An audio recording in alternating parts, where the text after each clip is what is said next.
संगठन को बढ़ाने का काम कर रहे हैं। इनके साथ में हमारे छोटे भाई डॉक्टर सरोज जी आए हुए हैं। मैं चाहता हूं इनके लिए भी जोरदार तालियां बजाएं। इनके लिए मैं आपको सिर्फ एक ही चीज बताऊंगा, ये रहने वाले सीतापुर के हैं, लेकिन ये आपके मंडल के पदाधिकारी हैं। इनकी एक लैब है, पैथोलॉजी लैब। आजकल उसका बहुत चलन हो गया, क्योंकि छोटी बीमारी होगी तो आपको भेज दिया जाता है जांच के लिए। तो इन्होंने एक अपनी लैब खोल रखी है कमलापुर में, सीतापुर में एक शहर है। मुझे इन्होंने एक दिन बताया कि भैया बहुजन समाज के लोगों के लिए और भीम आर्मी के लोगों के लिए मैंने 50% का डिस्काउंट करके रखा हुआ। तो मैं बड़ा गर्व महसूस करता हूं कि ये वो व्यक्ति नहीं है जो पैसे कमाने के लिए डॉक्टरी कर रहे हैं, ये समाज की सेवा के लिए काम कर रहे हैं। हमारे बीच में आपके हरदोई के ही हमारे छोटे भाई ज्ञानचंद जी हैं। ये वो साथी जो कभी पद और क्या कहते हैं कि सुख सुविधाओं के लालची नहीं रहे। जब भी इनको जो काम दिया गया बड़ा बखूबी निभाए। आज के कार्यक्रम में भी इनका बहुत योगदान रहा। भाई करण पासी जी के साथ इनका बड़ा सहयोग है।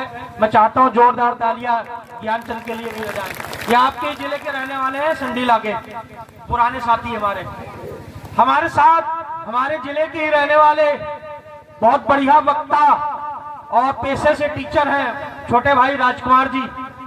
इनका भी जोरदार तालियों से स्वागत करें। ये व्यक्ति है आपके बीच में, अभी बोला भी इन्होंने, जब ये युवाओं के सामने बोलते हैं तो वास्तव में लोगों में जोश पैदा करते हैं। पेशे से टीचर हैं, आज छुट्टी थी तो हरदोई भी आए। मैं हमेशा इनको कोशिश किया हूं कि शिक्षा तो आप स्कूल में दे ही रहे, लेकिन समाज में अपनी पहचान बना ले। भाई करण पासी जी के साथ में तमाम हमारे ऐसे साथी हैं जो आजू बाजू खड़े हैं। इधर आओ, ये देखो हमारे मिसली भाई, ये भी आपके मंडल में है। बहुत बढ़िया वक्ता, बहुत बढ़िया गायक। और आप देखो, जो लोग कहते हैं कि बहुजन समाज में लोग कमजोर होते हैं, मैं कहता हूं एक बार इसकी तरफ, सिर्फ शरीर की तरफ देख के देखो, अच्छों की पतलून ढीली हो जाए।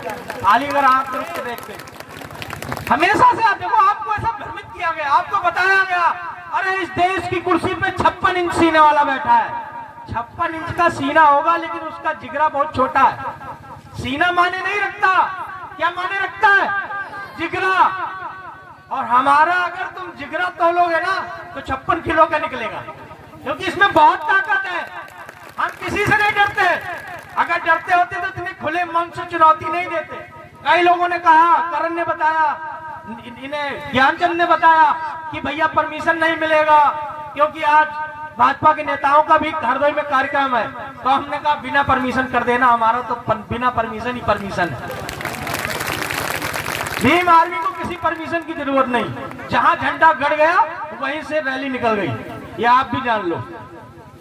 गांव गांव चले जाओ, भीम आर्मी के झंडे को लेके, बाबा साहब के संविधान को लेके, हर घर में लोगों को नोट करो कौन कौन लोग हैं बहुजन समाज में, जो लोग हैं माताओं बहनों तक पहुंचो, उनको फ्री में किताबें संविधान की बांट दो।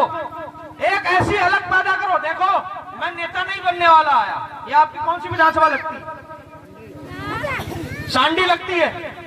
मैं आपसे वादा करता हूं, जब तक जिंदा रहूंगा कभी सांडी में चुनाव नहीं लड़ने आऊंगा, ये पक्का है। आपको लगे कि अरे भैया हो सकता है चुनाव लड़ने के लिए आए हो, इसलिए करण ने मुझे यहाँ बुलाया हो, कभी नहीं लड़ूंगा ताउम्र। लेकिन हाँ, ये आपसे वादा करता हूं कि सांडी में एक ऐसा नेता पैदा करूंगा जो आपकी आवाज को लखनऊ में जब दहके, जब बोले तो सांडी के लोग गर्व से तालियां बजाएं कि ये हमारे क्षेत्र का नौजवान है। मैं वो नेता बनाना चाहता हूं। उससे कई लोग कहते हैं कि भैया आप बहुत मेहनत करते हो, विधायक बनना चाहते हो, मंत्री बनना चाहते हैं। मैंने कहा नहीं, मंत्री नहीं बनना चाहता, न सांसद बनना चाहता हूं। बनना ये चाहता हूं कि सांडी में जो विधायक बने, या संडीला में बने, या सीतापुर में बने, बिना हमारी मर्जी से न बने, बिना भीम आर्मी की मर्जी से न बने, बिना आपकी मर्जी से न बने। कसम खा लीजिए आप कि जब तक जिंदा रहोगे अपने वोट को नहीं बेचोगे। और जिस दिन आपने ये कसम खा ली कि अपने वोट को बेचेंगे नहीं, खास तौर पर उन युवाओं से जो शराब का सेवन करते हैं, एक पौवे में अगर आप वोट बेचने का काम करोगे तो मैं खुले तौर पर आपसे कह रहा हूं, आप समझ लो अपनी बेटी और बच्चों को बेचने का काम कर रहे हो। ये शर्म की बात है, क्योंकि आपने एक कौवे में अपने बच्चे का भविष्य बेच दिया। कुलदीप भैया जिंदाबाद, जिंदाबाद जिंदाबाद। आप जब वोट बेचते हो तो सिर्फ अपने आप को नहीं बेचते, अपने आने वाली पीढ़ी को बेचते हो। नजर दौड़ा के देखो इन नौजवान बच्चियों को, इन बच्चों को, क्या इनको वही शिक्षा मिल पा रही है जो भाजपा के शासनकाल में आने के पहले मिलती थी? नहीं, स्कूलों में इनको कुछ और पढ़ाया जा रहा है। 2 साल कोरोना के नाम पे स्कूलें बंद रखे गए, इनको वहां सिर्फ केवल खाना खिलाने के लिए बुलाया जाता है। और आपको शर्म लगेगी, आपको मालूम नहीं है, लेकिन आप सब उस चीज से गुजरे हो। मैं भी कोई बड़े घर का लड़का नहीं हूँ, प्राइमरी स्कूल में पढ़ा हूँ, सीतापुर के रहने वाला हूँ। और जब मुझे आज भी याद है, जब प्राइमरी स्कूल में पढ़ने जाता था तो जो हेड मास्टर थे वहां के, वो हाथ में झाड़ू पकड़ा देते थे कि पहले आप सबने किए होंगे प्राइमरी स्कूल में जो पढ़े, पहले आपको जो अरहर का उसको बनाया जाता, क्या कहते हैं आप, झाखर, हाँ खरारा, खरारा हाथ में पकड़ा दिया जाता था कि लो पहले बहारो। और हम बड़ा गर्व महसूस करते थे, आज मास्टर साहब ने हमको बहारने का मौका दिया। लेकिन ये बात समझने में 25 साल लग गए कि मास्टर साहब हमको इसलिए खरारा देते थे क्योंकि हम पासी समाज से, हम धोबी समाज से, हम चमार समाज से, हम यादव समाज से आते थे। बहुत सारे यादव, कुर्मी, राठौर, तेली जो भी समाज से आते हैं, इनको तो जानने में बहुत समय लग गया कि इनकी भी गिनती सूत्रों में आती है। ये बड़े दिनों तक अपने आप को क्षत्रिय और ब्राह्मणी समझते रहे। इनको लगा कि नहीं, हमारा तो छुआ खा लेते हैं पंडित जी। लेकिन बाद में इनको पता लगा, जब अखिलेश यादव का ऑफिस गंगा जल से बाबा जी ने धुलवा दिया, तब उनको एहसास हुआ नहीं, हम भी शूद्र हैं। नकली समन बनने का काम मत करो। मैंने आपसे कहा कि गर्व महसूस करो कि आप बहुजन समाज में जन्मे हो, और जो भी हमारे बाबा और परदादाओं ने किया उस पर हमको गर्व महसूस होता है। एक दिन मैं ट्रेन में सफर कर रहा था, एक व्यक्ति बोले आप किस समाज से आते हो? मैंने कहा दलित समाज से। बोले मांस खाते होगे? तो हमने कहा जब तक रात में हमारी थाली में लाश नहीं आती तब तक खाना अच्छा नहीं लगता हमको। तो बोले ये कौन सी बात है? तो हमने कहा लाश तो वही खाएगा जो लाश का शिकार कर पाए, और हमारे पूर्वज जानवरों का शिकार करते रहे, तो हम भी उन्हीं में से। ये बताओ लोगों को कि हम बुज़दिल नहीं है। हमारे बीच में भाई सचिन जी खड़े हुए हैं, इनके लिए जोरदार तालियां बजाएं। देखो मैंने आपसे कहा कि ये आरएसएस के लोग आपको 5 किलो राशन दे देंगे, लेकिन आपको कभी भी शिक्षा फ्री में नहीं देंगे। मैं पूरे अपने समाज की तरफ से कहना चाहता हूँ, राशन ले लो, कंबल ले लो, नहीं चाहिए। इस देश में जिस दिन ये शिक्षा फ्री कर दो, उस दिन हमारे समाज के लोग डीएम एसडीएम बनना शुरू कर देंगे। अब जिस दिन हमारे समाज के लोग डीएम एसडीएम बनना शुरू कर देंगे, उस दिन हमको कोई चमार कह के गाली नहीं देगा। उस दिन हमारी कोई जात तक कह के हमारी माताओं को गाली नहीं देगा। ये सचिन भाई ये वही काम कर रहा है। ये अपने क्षेत्र में अपने समाज के लोगों को फ्री शिक्षा देने का काम कर रहा है। इनकी कोचिंग माता ज्योतिबा फूले के नाम से कहां पे है? हरदोई में मौलिया शिवपारी, अभी आपको बताएंगे मंच से कहां पे है।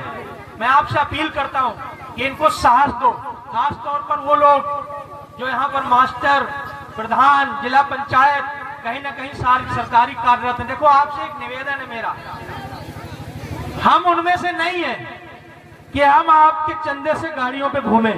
आपका चंदा हमको नहीं चाहिए। आपके चंदे की जरूरत इन जैसे नौजवान लोगों को है।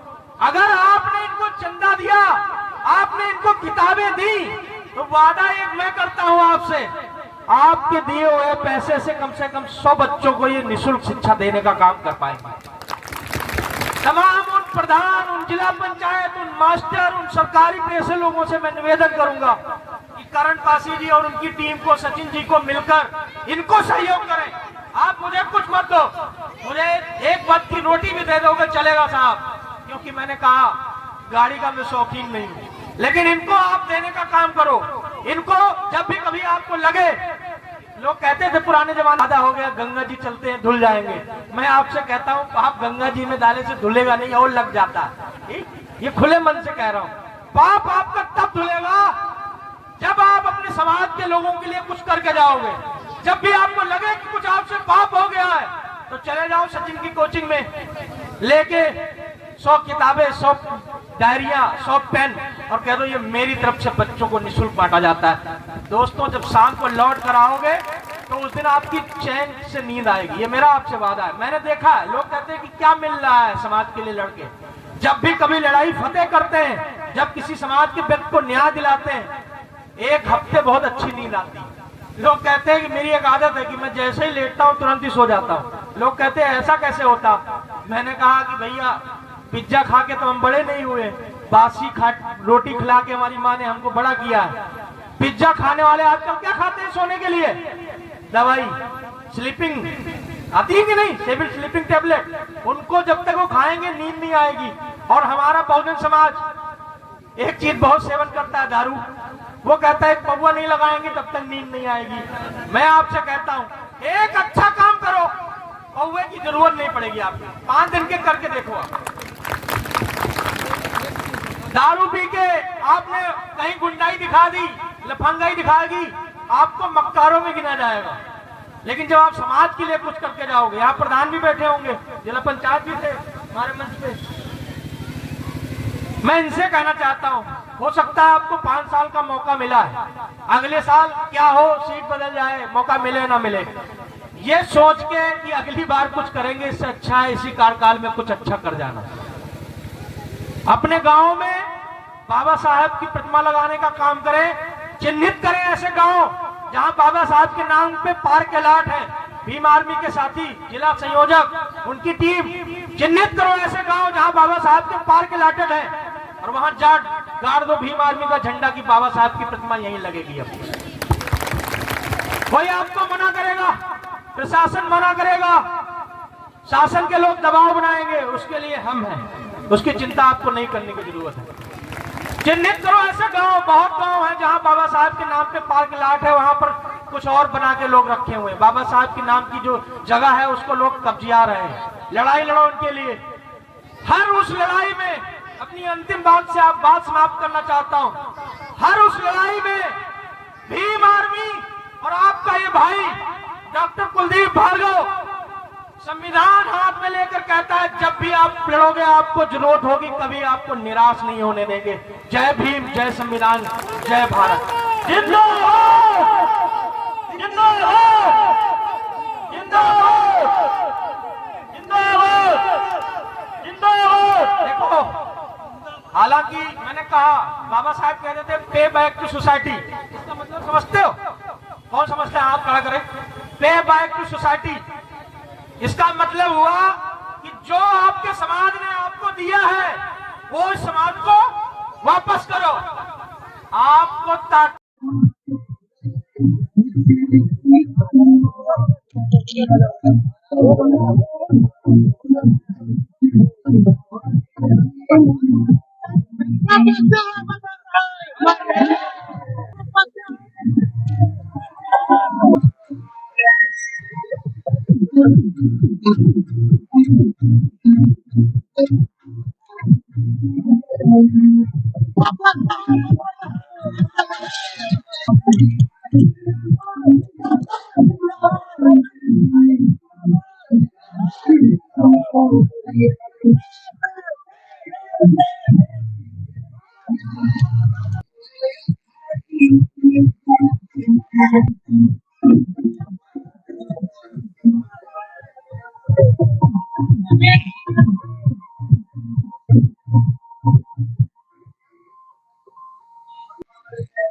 उसमें से कुछ लोगों को बुलाना चाहूंगा कि आए और माननीय जी का माल्यार्पण करके कार्यक्रम को आगे बढ़ाएं। सचिन राजवंशी जी भाई स्टेज के पास आ जाएं। डॉक्टर राम प्रसाद जी कृपया मंच के पास आने का कष्ट करें। बड़े भाई मनोज कोटेदार बंधिया आप भी मंच के पास आ जाएं। राम किशोर जी खुद्दी आप भी मंच के पास आ जाएं।